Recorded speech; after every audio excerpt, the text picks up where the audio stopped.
I wanted to share with you today my thoughts about the education rights of immigrant students, and particularly undocumented immigrant students here in the United States. And I approach this issue from the specific standpoint of Arizona, which has recently attracted international attention and, from many quarters, condemnation for its treatment of the undocumented. But even before the state passed SB 1070, the legislation that's made it the focus of international attention, Arizona has been creating a climate of intense marginalization and vulnerability for immigrant students for some time. In my view, Arizona public schools bring into stark relief the contradictions and tensions in this country's treatment of immigrant students in the public education system. On the one hand, even in Arizona, schools are bound by the Supreme Court's decision in Plyler v. Doe, which held that all children have equal access to public education without regard to citizenship status. This holding has enabled schools to exist in some ways as a space outside the political turmoil, as a place where youth can feel safe, uncategorized, and free to develop and evolve without regard to their citizenship status. Yet, on the other hand, inevitably, the battles over immigrants' rights that have played out in so many other spheres of life in the state, with regard to public benefits, employment, the criminal justice system, and just about every other aspect of daily life for immigrant families, these battles bleed into the public school system as well. And while Plyler has proven strong in preventing schools from explicitly discriminating based on legal status, it has not provided robust protection from the pervasive discrimination against immigrant families enacted by state and federal legislation in recent years.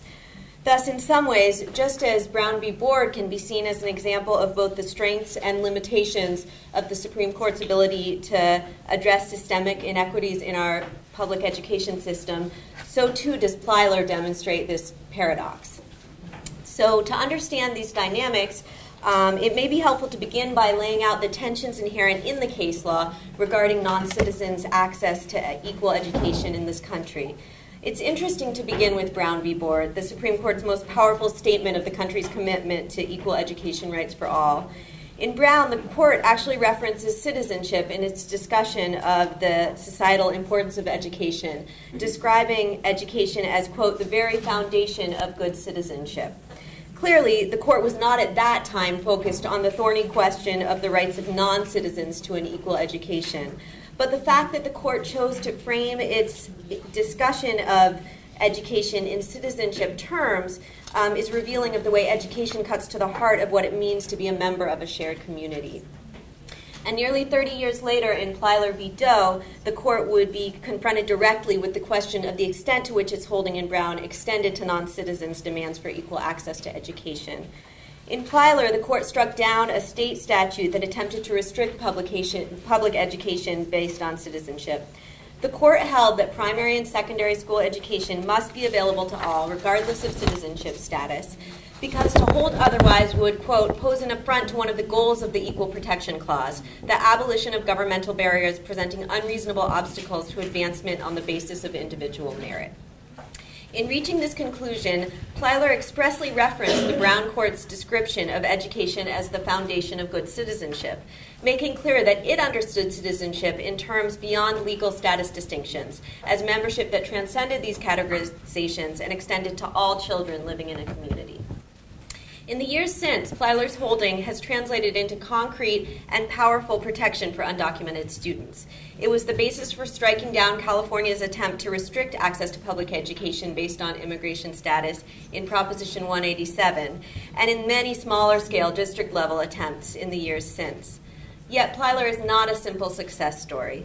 It is clear that immigrant students continue to experience significant hurdles to receiving a truly equal education in several respects. And I'd like to focus the remainder of my comments on the obstacles that immigrant students face, both inside and outside the classroom, drawing on research that I conducted with colleagues in the University of Arizona College of Education to mark the 25th anniversary of Plyler a few years ago. We surveyed over 150 teachers and school administrators in Tucson public schools about their understanding of Plyler's legacy and their views on immigrant students in their schools. And we conducted follow-up focus groups as well. So to begin with, perhaps the most fundamental barrier, Even with Plyler in place, immigrant students increasingly face obstacles to their actual ability to attend school because of the pervasive climate of fear created by the intensity of state and federal immigration enforcement in Arizona. Although Plyler protects their right to attend school without questions asked about their citizenship status, their practical ability to attend school is in constant jeopardy because they are members of families that are being forced into the shadows in countless ways in other realms of life. Even before SB 1070, many schools in Phoenix, where Sheriff Joe Arpaio conducts sweeps of neighborhoods for undocumented immigrants, would often see dips in their attendance in the days following such sweeps. And even in Tucson, where local enforcement practices are not nearly as severe, many of the teachers we interviewed described parents who would refuse to let their children go on field trips because they feared immigration would stop the bus. Although there's no concrete data as of yet on how SB 1070 has impacted enrollment in Arizona schools, there's strong anecdotal evidence that many schools serving communities with high densities of immigrant families have seen significant drops in enrollment in SB 1070's aftermath. It's hard to know how to interpret these reports. It may be that families are deciding to leave the state altogether, either to return to Mexico or move to another state. Or it could mean that parents are temporarily keeping their children at home for fear that dropping them off or picking them up from school could lead to problems. Neither scenario is heartening for efforts to ensure access to education for immigrants in Arizona. In addition to these most basic concerns about attendance, there are less easily quantifiable ways in which immigrant students face hurdles in their ability to make Plyler's promise of equal education real. Perhaps the most striking is related to language. Clearly, not all English language learning students are immigrants, but there's a strong correlation between the two groups, and both in terms of perception and reality. In terms of perception, when we asked teachers and administrators we surveyed whether they feel undocumented students enhance or detract from their schools, roughly 1/3 responded that they detract. And nearly all tied this view to students' limited language abilities. The way they viewed these limitations was almost completely tied to students' performance on test scores, which highlighted for us the ways that immigrant students are impacted by the accountability structures put into place by the federal No Child Left Behind law. In interviews, even many teachers who were not opposed to Plyler voiced open frustration with undocumented children in their classroom because of their perceived impact on test scores. As one teacher put it, the school is given poor marks due to undocumented student achievements. Another stated, if they do not understand English and fail testing, the school and teachers are blamed. This resentment held by many teachers toward immigrant students in their classroom places intense pressure on students to perform. But at the same time, in Arizona, they are given little in the way of tools to succeed as English language learners. The state's anemic efforts to address the needs of its English language learning population has been the subject of a lawsuit that's been winding its way through the federal court system since 1992.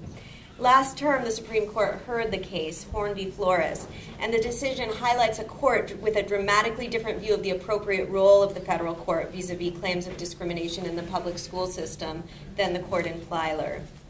In Flores, the court reversed an injunction made by the district court in 2000, which had ordered the state to provide adequate funding levels for the state's English language learning programs.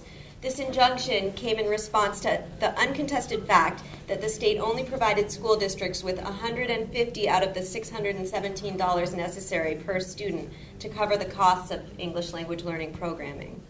In a bitterly divided 5-4 opinion, the Supreme Court reversed the district court, finding that it had not adequately considered changed circumstances since the 2000 injunction that rendered it no longer necessary. The court emphasized the federalism concerns raised by a federal court decree that affects state or local budget priorities and chastised the district court for not granting further weight to the many ways the state argued it was providing for English language learners despite the uncontested inadequacy of its funding. The Flores decision is intertwined with another language access issue in Arizona, Proposition 203, a state bill passed in 2000 that mandates structured English immersion. This is an approach to language instruction that requires nearly all instruction to be in English. This bill essentially outlaws bilingual education and also prohibits the state from providing test accommodations to English language learners. So this, in combination with the No Child Left Behind Act, has meant that English language learning students are subject to the same accountability standards of their peers, but schools are highly restricted in their ability to address these students' needs in creative and culturally and linguistically sensitive ways. The Flores decision, with its extensive efforts to justify the state's refusal to provide adequate funding and resources to English language learners, is clearly a setback to immigrant students in Arizona. Although it remains to be seen what happens on remand, in the meantime, the achievement gaps continue to grow. For example, in Nogales, the border town that was the school district at issue in Flores, 23% of English language learning students passed the 6th grade math exam, compared to 82% of non-English language learners. For reading, 14% passed, compared to 76% of non-English language learners. And there's additional data that shows that statewide, comparing Arizona to states without the restrictive language instruction policy put into place by Proposition 203, the achievement gaps are significantly greater in Arizona. Clearly, language access plays a crucial role in ensuring that immigrant students are true equals in the classroom. And in Arizona, a combination of state and federal legislation and a hostile Supreme Court have made that equality a long way from a reality. In addition to language, another classroom-related hurdle is the availability of curriculum tailored to the social and cultural backgrounds of a school's student body. Last spring, in addition to passing SB 1070, the Arizona State Legislature also passed an act banning the teaching of ethnic studies. This bill was explicitly created to shut down a controversial ethnic studies program in Tucson. The law prohibits courses that, among other things, quote, are designed primarily for pupils of a particular ethnic group and advocate ethnic solidarity instead of the treatment of students as individuals. The law is scheduled to take effect in January and may, like SB 1070, become tied up in the courts. But if it is implemented, it will significantly hinder schools' ability to make their classrooms places that nurture and resonate with the immigrant student population. And regardless of what happens with the bill's implementation, the fact that this curriculum has become such a flashpoint for state politics reflects the difficulties faced by schools that make an effort to tailor their educational approaches to the distinctive needs of immigrant students. So all of this paints quite a dim picture of the ability of immigrant students to access equal education in Arizona. The current reality is that state and federal legislation and policies are chipping away at Plyler's vision, and the current Supreme Court is clearly not going to step in and defend the rights at stake. And furthermore, the current state of politics in Arizona and Congress make the prospect of systemic change for immigrant students quite slim. Still, I think there is value in identifying concrete policy measures that could significantly address these vulnerabilities. Specifically, at a state level, moving away from restrictive language and curricular policies and permitting schools to develop substantive approaches that acknowledge the distinctive assets and challenges of immigrant students makes a clearly documented significant difference in their ability to achieve in school. Ideally, this would be accompanied by changes in the federal No Child Left Behind law to remove the perverse incentives it creates to exclude low-performing students, including immigrant students. Also, how much? Okay. Also, on the federal level, there's the DREAM Act, the Development, Relief, and Education for Alien Minors Act, which would provide a pathway to citizenship for undocumented high school students who graduate from high school and pursue college education or serve in the military. This measure would go a long way towards countering the pervasive climate of fear for immigrant students by allowing them to come out of the shadows and insert control over their future, fulfilling Plyler's vision of individual possibility for all students in public schools. The DREAM Act has failed to pass Congress on repeated occasions since it was originally introduced in 2001, but it has significant and increasing bipartisan support. Clearly, none of these policy prescriptions looks particularly likely at present, but perhaps in the long term, the wisdom of these approaches will become more widely accepted. In the meantime, Plyler remains, and its holding is consistently affirmed, not just in the courts, but in public opinion. It was striking to find that over 3/4 of the school personnel we surveyed and interviewed were unequivocally supportive of Plyler and opposed to a reversal. Much of their opposition to a reversal focused on their distaste for playing the role of Border Patrol agent, and they also voiced concern about the impact it would have on their relationship with the communities they serve, which are made up of both documented and undocumented families. I wanted to close with words of one of the principals we interviewed, who openly shared with us that he had grown up undocumented and later went on to naturalize. His words illustrate the complexity of legal status in communities like Tucson, where families are often of mixed immigration status, and people's status can and does change multiple times over the course of a lifetime. It makes it necessary to take the long view in these battles over immigration, since so much changes over time. In describing a conversation he had with another faculty member who was making inappropriate comments about the undocumented students in their school, he said, "What I want to do is get this person to understand that, look, they may be here, but you never know what's going to happen down the road. Who's to say? This person might be opening your chest to fix your heart, or might be the person working on your last will and testament. They might be the person down the road filling your gas tank or working on your car. We are all over, in a sense, because I'm part of the we. You have to be very careful of the comments you make to undocumented students, because they might grow up to be your principal."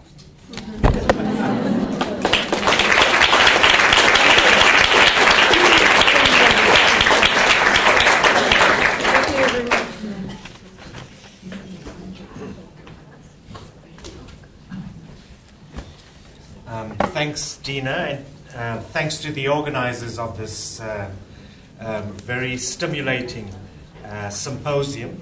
And it's a pleasure for me to be here with you.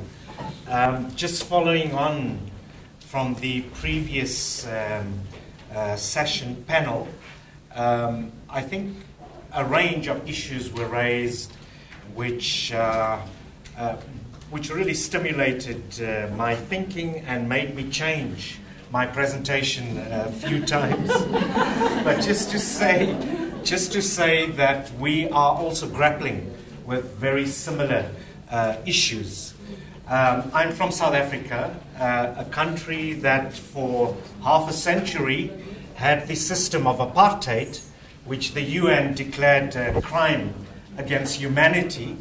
And since 1994, we've had a very enabling legislative and policy framework, a constitution which is praised throughout the world, a constitution which allows independent organizations like the Commission for Gender Equality, the South African Human Rights Commission, the Public Defender, and various commissions that aim to protect the rights and to fulfill and promote the rights of marginalized and vulnerable people. But despite this normative framework, the everyday reality undermines those policies, that legislation, and our constitution. And I think, therefore, the context of living in a country which, according to the Gini coefficient, is a country with the greatest inequality in the world is important to acknowledge. And I think the discussion we had previously about the tension between distributional issues, issues of class, as well as cultural issues, issues of color, of cultural injustice, is an important preamble and framework that we need to bear in mind. Very simply put, although we have a liberal democracy, and the notion is that we have a consensual political system, we have pluralism, but can we say that a single mother living in an impoverished township has the same access to justice, to power and privilege as an executive who lives in a suburb and works for a multinational corporation? So I think that issue, that reality is important for us to bear in mind, and which we try to do, and it does throw up a whole range of issues which are not merely theoretical, but in practice. And that's why I want to relate that to the actual work we do with the Education Rights Project. Now, despite many of us believing that the law and education and people involved in the two fields are very strange bedfellows, the functioning of the symposium might make us reassess that. But also our project, the Education Rights Project, is an attempt to combine people who believe in public interest law, in public litigation, in advancing and enriching the rights we have, with those involved in education for social justice, education with the marginalized and the vulnerable of our society. And this Education Rights Project has dealt with a range of issues, from issues of HIV/AIDS and the rights of learners and educators, sexual harassment, language rights, which is very important in relation to power in our country and given its history. So I've been asked to speak specifically to the issue of refugees and immigrant rights. I think it throws up a whole range of issues, and to mention that, for example, again, the Constitution, our national education legislation, as well as the Refugee Act in South Africa, is very consistent with international treaties. It guarantees the right to basic education of refugees, asylum seekers, and undocumented migrants. Yet our tentative research shows that about 30% of people who are undocumented migrants, asylum seekers, and refugees are not aware of their rights, and in fact are not in the schooling system. There are also very serious violations and barriers preventing the attainment of the right to education of migrants that we have recorded through our Education Rights Project. Now, once again, showing that we have this enabling framework, this regulatory policies, and that is an advance. I need to emphasize that it's a great advance from the apartheid system, of course, but it is limited. So, specific to education and the rights of immigrants, there are a number of egregious issues that forms a barrier towards the fulfillment of those rights. And these include, like elsewhere, issues of language, issues of documentation, issues of age, the cost of schooling. And we've documented that, and it's a bit difficult to go into the details. You have a booklet which very simply catalogues the issues and provides some limited case law as well. So I think that in terms of the rights of forced migrants, refugees and asylum seekers, there is this developed jurisprudence already in the 16 years we've had of democracy. But there is extremely poor implementation of these legal frameworks and significant violations. There are a few key issues. Children who migrate alone, some use the phrase children on the move, are particularly vulnerable to exploitative working conditions, farm workers, for example, domestic workers, and even slave-like conditions. They are vulnerable to sexual violence and generally the denial of very basic human rights. Migrant children's access to basic health and education is extremely compromised, and there is widespread abuse of them, often by state authorities whose duty is to protect them. There's also lack of capacity for intervention, and organizations lack the knowledge on rights to intervene effectively. And part of our work, important part of our work, is around legal literacy, working with communities so that they understand the particular rights that they do have. Rights that we've won through struggle. This has not been a gift from above. And rights that we constantly looking at assessing, looking at the limitations, looking at issues of access to justice as well.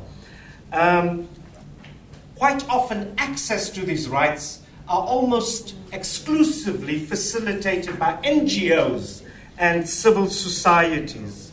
And migrants in our country have very limited access to government departments and services. Now, the debate in South Africa and internationally is how to deal also with different categories of migrants. And this is a very important debate because quite often international treaties, protocols, and legislations have a particular status determination. Many people who we believe are refugees are not considered refugees for a number of reasons, and therefore those rights are not codified in the legislation. Also, they are mostly desperately poor people who are migrants, who are forced to be on the move for a variety of reasons, including political persecution, civil war, and humanitarian disasters.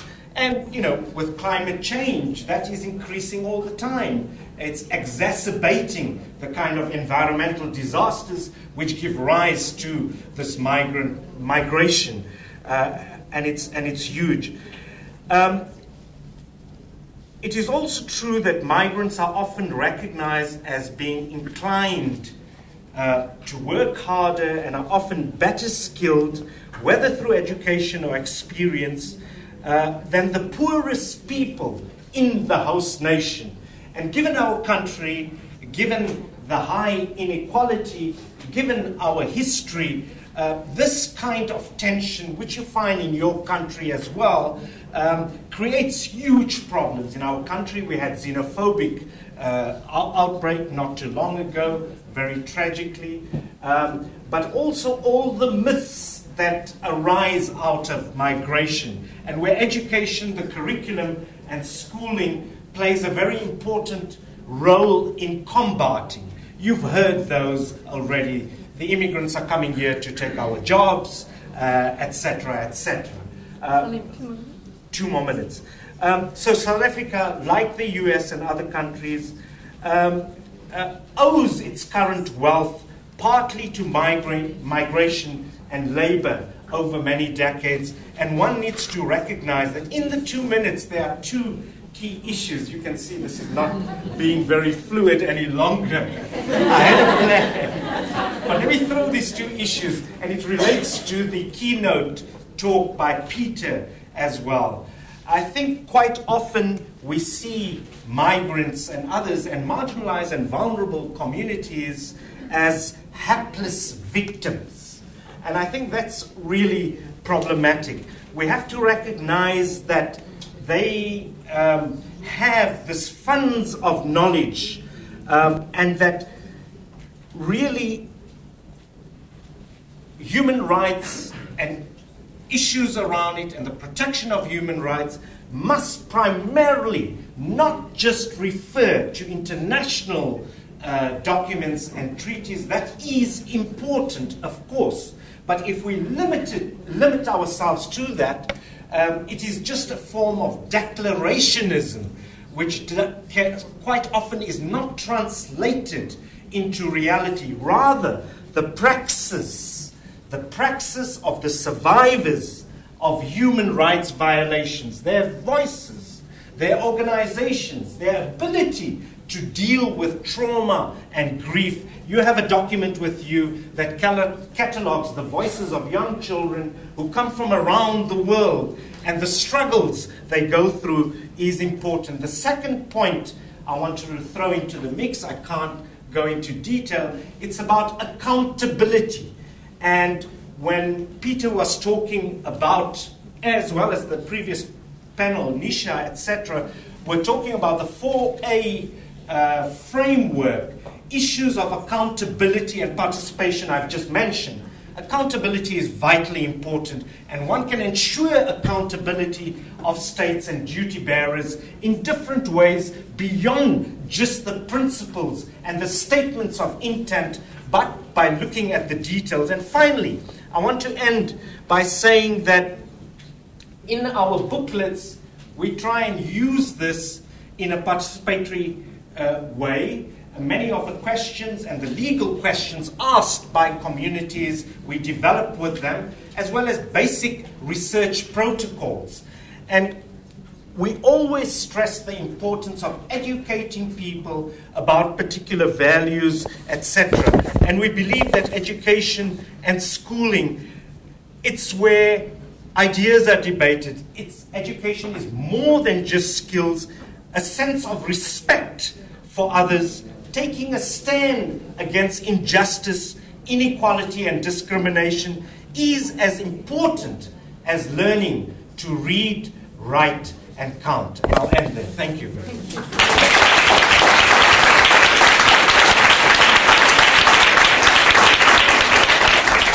Thank you, Salim, for keeping within the time and for that great presentation. Salim referred to a number of booklets and pamphlets and some articles, and some of those are available already to our students. We'd be happy to make them available to others if you just let us know that you're interested.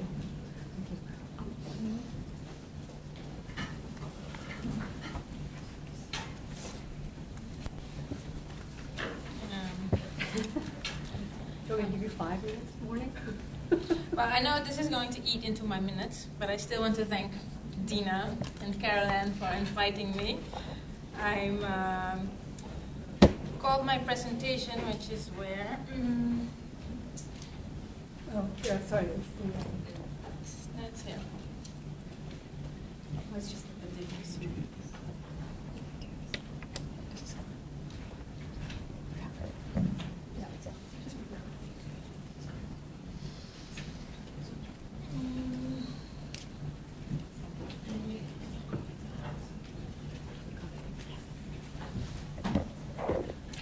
I call it the right to education of indigenous peoples in Suriname, starting from scratch. And that is indeed what we're doing. And I want to tell you a little bit about how we've started just a few years ago. It's all very new, and which is why I'm so pleased to be here, because I'm learning so much from all of you, and I intend to take it all back. And like Salim was saying, just this first session, and also listening to you and Nina, it's giving so many ideas and comparisons with the situation in Suriname. And well, one of the things that we're talking about starting from scratch, unlike most other countries in South America, we have no recognition in the Constitution of rights of indigenous peoples, absolutely silent. We also have no NGOs or university professors working on indigenous rights or education rights. So it's just this small NGO that I'm working with of indigenous village leaders that started about 10 years ago, really, and focusing on land rights.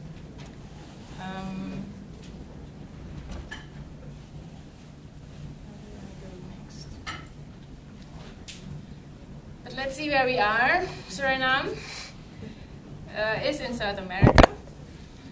I think what's important to know is that it used to be a Dutch colony, and the Dutch like to bring people from all over the world to work on their plantations. So we have people from Africa, India, Indonesia. And it's also good to know that it's very small. It's only less than 500,000 people, inhabitants. And most of them live around the capital, Paramaribo, and the coastal area. The indigenous people that I work with, there's a few communities on the coast, but most live in the central area here and here. This, I mean, the color is white, but this is all rainforest. Then there are a few communities here. And the middle of the country, along the big rivers, that's inhabited by Maroons. And here you see a little bit of the capital. And this is more like what the interior looks like. Well, indigenous people, there are about 18,000. It's 50 communities, some very, very small. And we have 4 main languages. Maroons are descendants of runaway African slaves who in the 16th and 17th centuries established or concluded peace treaties with the Dutch and had their own communities with their own languages and their own governance. And from a rights-based perspective, they are recognized by the Inter-American Court as tribal peoples with the same rights as indigenous peoples, including the right to self-determination, right to collective land rights. There's a huge difference between life on the coast, the urban coast, and the interior, where people are dependent on the environment, hunting, fishing. You can read this. But when you look at education, which has really been, as I said, a new issue. I mean, to be sure, all children in Suriname suffer from a steep decline in the quality of education. We had a military period in the 1980s, which produced a huge out-migration of teachers. And still, what we see today, and only now we're starting to collect information, that there's a huge gap between the coast and the interior. And when I say interior, this is also includes, so there is this ethnic component there. It includes the indigenous communities on the coast. What we see in the interior is that there's like 50 to 60% unqualified teachers, or what you call para-teachers, who only have a special diploma called a bushland diploma, which they are not allowed to teach within the city. 75% of villages do not have preschool. All over Suriname, this is the case, is that they have a state-generated, outdated Dutch curriculum that's really focused on getting children a job in the city. Most children don't speak Dutch at home. We have either overcrowded classrooms or just no schools at all, so children don't go to school. And then there's a high cost for parents, and here you also see a difference that the Constitution of Suriname does provide for free and compulsory education. And the president would say every time we have free education in Suriname, but what they do is they call it parental contribution. And children, if the parents don't pay the voluntary contribution, children get put on a list or sometimes put out in the school square. And this parental contribution is much higher for the religious schools than for the public schools. And in the interior, you'll be lucky to have a school at all in your village. And it's usually, the majority are religious schools. And they charge the same fees in the interior as they do in the city, even though they have all these para-teachers. So a few years ago, in 2007 actually, we started with the University of Virginia Human Rights Clinic, who put together a manual on the right to education of indigenous peoples in Suriname. And this is where, for the first time, all of us heard about all these legal obligations of the state. And this was a workshop for indigenous leaders, volunteers, people working at the NGO. And two issues really came out of that. One was the high cost for parents, and the other was the issue of bilingual education. And they were all talking about how their culture is, they're losing their culture and their language, and this is something they wanted to address. Well, immediately after the workshop, we organized a roundtable with the government and NGOs working in education in the cities and with the with the church school boards, to basically announce, well, from now on we're going to be looking at education from a rights-based perspective. That didn't go over very well. They asked us, well, if you talk about rights, you have to talk about obligations, and what are the parents doing? We're accused of not being inclusive. Why aren't you talking about Maroons? Why just Indigenous? Why not also the other children? And also comments like, well, why is not the minister here? As if you need a minister to have a talk. But anyway, for us it was clear that this wasn't maybe the right approach. So we changed tactics. And what we did is we decided to go back to the communities and to organize something a bit light-hearted with the kids that wouldn't invoke like this powerful word of rights that apparently makes people get very jumpy. So we organized an Indigenous education festival.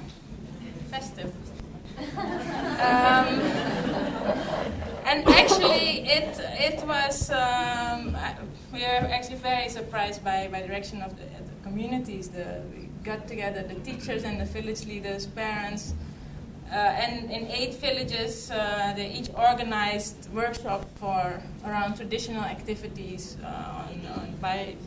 They had some bilingual classes. And the idea was really for us to see the leaders are talking about the importance of preserving the language and bilingual education, but are the parents and the kids, are they really interested in that, or do they really just want to have, this Western, urban, focused education? And also what we wanted to do is generate awareness on the benefits of intercultural bilingual education, because the idea was still very much that you have to learn Dutch to get anywhere, and it will only make it worse if you do bilingual or mother tongue education. And what happened was that we had over 300 children participate. They learned making roofs, thatched roofs, wood carving, and every day more children came to the workshop. And we had children, we taught them how to use a digital camera and just gave them the cameras and to film the traditional activities, like where you go to get the material for the roof. And we made little films, and it was really amazing how interested these children were. And one of the leaders was saying, well, for the first time his teenage daughters woke him up early in the morning, Daddy, come on. My uncle is, he's working on his house, I have to go film, you have to take me. And he said she would never be interested in this. 2 minutes. Yes. Well, after the festival, we talked about the teachers, like how are we going to follow this up, what's going to be the next steps. And well, one of the things is they wanted more information on bilingual education. So we organized a visit to Belize, where we went to a Maya school, a middle school, and also we visited 2 bilingual primary schools. Basically for the teachers and the village leaders to see what it looks like. And they were blown away that something like that is possible. They couldn't even imagine it. And the other thing is what the teachers were saying is, well, the children have a lot of problems with math. It's like our children can't do math, and so I said, well, why don't we try and see if we can develop a bilingual math book? And well, that's what we've been doing for the past 2 years. It's just still in the pilot phase, and actually just yesterday we heard that we're getting the funding to really do it, to develop a method for the first 4 years of primary school. And the idea is really to show that bilingual education, that it can be done, and hopefully that it works. That we, of course, want to see that the math results will be improved. And the way we are doing this, developing this book, is with a very complicated setup. But well, that's what you have to work with.